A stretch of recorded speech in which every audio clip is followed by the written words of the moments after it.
अस्सलाम वालेकुम। मेरा नाम अहमद ज़फ़र है। आज की इस वीडियो में मैं जिस टॉपिक के ऊपर बात करने जा रहा हूँ वो काफ़ी सेंसिटिव टॉपिक है और इसका ताल्लुक़ हमारी ज़िंदगी के साथ है। इंसानी ज़िंदगी बहुत कीमती चीज़ है। अल्लाह ताला ने दुनिया में जितनी भी मखलूक पैदा की है उसमें सबसे कीमती मखलूक जो है वो इंसान है। इसीलिए इंसान को अशरफुल मखलूक़ात कहा गया है। इंसान को अपनी ज़िंदगी की कीमत का अंदाज़ा शायद कभी कभार ख़ुद से नहीं हो पाता, लेकिन जो इंसान के करीबी रिश्ते होते हैं, जो जिस तरह आपके माँ बाप हैं, आपके औलाद है, आपके बहन भाई हैं, बीवी और शौहर का ताल्लुक़ है, ये वो करीबी रिश्ते होते हैं जिनका इंसान की ज़िंदगी के ऊपर बहुत गहरा असर पड़ता है। और जब इंसान इस दुनिया से चला जाता है तो ये वो रिश्ते होते हैं जो सबसे ज़्यादा सफ़र करते हैं।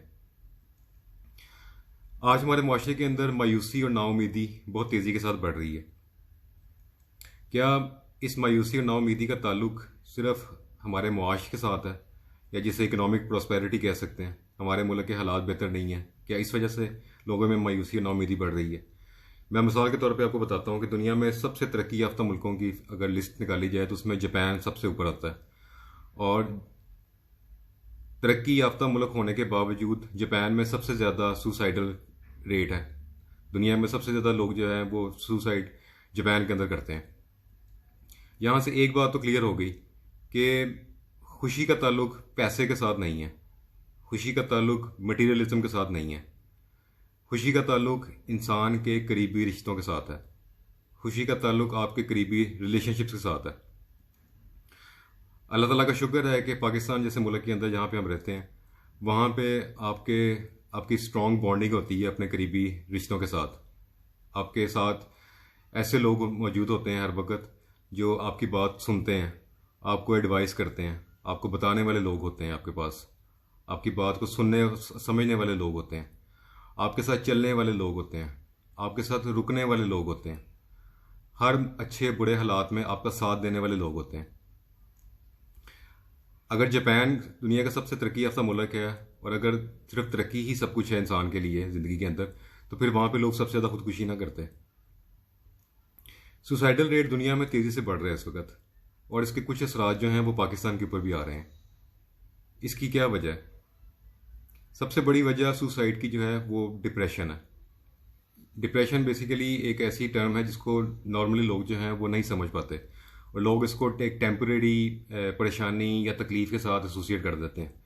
जबकि डिप्रेशन का ताल्लुक जो है वो एक्चुअली हमारे दिमाग के अंदर जो है वो डिफरेंट किस्म के केमिकल्स होते हैं, और जब इन केमिकल्स का बैलेंस ऊपर नीचे होता है, जिसे केमिकल इम्बैलेंस भी कहा जाता है, तो डिप्रेशन का मर्ज इंसान को लाक हो जाता है।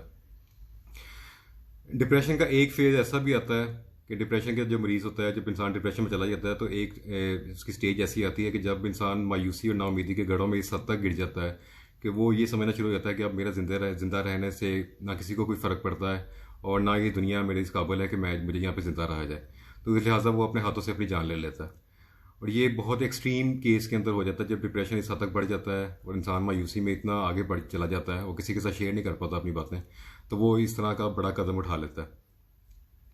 हालांकि आपको खाने को मिल रहा है, आपको अच्छा खाना मिल रहा है, आपको पहनने को अच्छा कपड़ा मिल रहा है, आप अपने करियर में ग्रोथ कर रहे हैं, अपने करियर में एक्सेल कर रहे हैं, आप तरक्की कर रहे हैं, आपको हर चीज़ दुनिया की मैसर है, सब हर सहूलत आपको मैसर है, लेकिन इसके बावजूद इंसान जो है वो डिप्रेशन में इस हद तक जो मायूस और नाउमीद हो जाता है कभी कभार कि वो अपने हाथों से अपनी जान ले लेता है। डर या खौफ को फेस ना कर पाना या हकीकत का सामना ना कर पाना, फियर ऑफ फेलियर जिसे कहा जाता है, ये भी एक ऐसा एक यानी कि अलमिया है सोसाइटी के अंदर कि लोग जो बेसिकली कुछ लोग होते हैं वो असाबी तौर पे इतने मजबूत नहीं होते।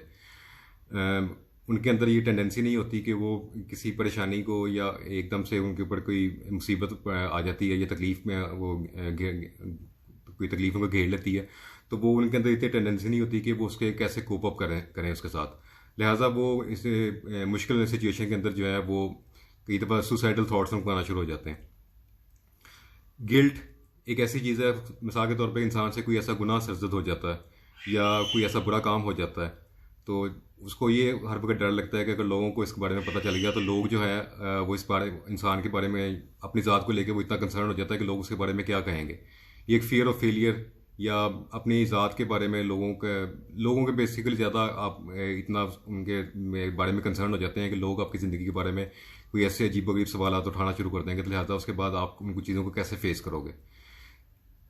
मुआशरे में गैरत के नाम के ऊपर भी हमारे मुआशरे में बहुत से यानी कि स्पेशली लड़कियों का उनके साथ जो है वो एक बड़ा यानी कि बुरा सलूक कर दिया जाता है। मिसाल के तौर पे किसी बच्ची के अगर मोबाइल फ़ोन के ऊपर गलती के साथ किसी का गलत मैसेज आ जाए तो घर में जितने मेल्स होते हैं, उसके भाई या उसके वालिद, वो उस चीज़ को अना का मसला बना लेते हैं और उसकी वजह से उसको जो कॉन्सिक्वेंसेस हैं वो लड़की को जो है वो फेस करने पड़ते हैं। इस वजह से भी वो कोई इस तरह का बड़ा कदम जो है उठा लेती है। इसके अलावा हमारे बच्चों के अंदर ख़ास तौर पे जो नई जनरेशन है, जो छोटे बच्चे हैं, टीन एजर्स या टीन एज से भी कम उम्र के, उनके अंदर डिप्रेशन जो है, ये जो मर्ज़ है, ये बड़ी तेज़ी के साथ जो है वो बढ़ रहा है। उसकी क्या वजह है? उसमें सबसे जो मेरी ऑब्जर्वेशन है, मैं उसमें ये आपको बताऊंगा कि आजकल के दौर के अंदर माँ बाप जो हैं वो उनका ज़्यादा फोकस जो है वो मटीरियलिज्म की तरफ है। लोग दुनियावी तरक्की के पीछे दिन रात मेहनत करते हैं, पैसा कमाने के लिए कोशिश करते हैं, और वो ये समझते हैं कि हम अपने बच्चों को अच्छा लाइफस्टाइल दे देंगे, उनको लग्जरीज प्रोवाइड कर देंगे, उनको खाने को अच्छा देंगे, पहनने को अच्छा देंगे, उनको ब्रांड्स अच्छे से अच्छा ब्रांड उनको पहनाएंगे, उनको दुनिया जहान की जो है वो सहूलतें मैसर करेंगे, तो हमारे बच्चे जो है वो खुश रहेंगे। ऐसा बिल्कुल नहीं है। बच्चों को इन चीज़ों से सबसे ज़्यादा जो ज़रूरत होती है वो माँ बाप की शफकत की, उनकी मोहब्बत की ज़रूरत होती है।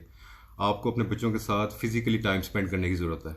उनके दुख सुख में उनका साथ दें, उनकी बातों को सुने, उनके जो भी प्रॉब्लम्स हैं उनको इस हद तक उनके साथ ना फ्रेंडली माहौल रखें कि वो अपनी हर चीज़ आपके साथ शेयर करें।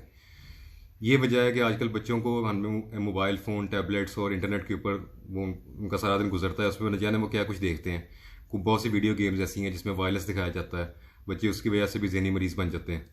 तो मेरी एडवाइस यही है कि पेरेंट्स को कि आप अपने बच्चों के साथ खुद से टाइम जो है, अपना टाइम अपने मसरूफ़ ज़िंदगी के अंदर से कोशिश करें कि अपना टाइम निकाल के डेली 1 या 2 घंटे या जितना भी आपको टाइम मैसर होता है कि अपने बच्चों के साथ जो है वो इन्वॉल्व हों। बच्चों के साथ उनकी रोज़मर्रा की एक्टिविटीज़ जो होती हैं उनमें उसके साथ उनको सुने। बच्चे को ये लगे कि मेरे माँ बाप मेरे यानी कि फ्रेंड्स की तरह हैं और मैं अपनी कोई भी बात उनके साथ शेयर कर सकता हूँ, आगे से आप उनको जज नहीं करेंगे। इसके अलावा मैं एंड पे ये कहूँगा कि डिप्रेशन के मर्ज़ से सबसे ज़्यादा अच्छा फ़ाइट करने का तरीका ये है कि जिन लोगों का अल्लाह ताला की ज़ात के ऊपर यकीन पुख्ता होता है और जिन लोगों को माँ बाप की अच्छी सोहबत मिली होती है, वो लोग इस बीमारी का शिकार नहीं होते और इससे जल्दी कोप अप कर लेते हैं।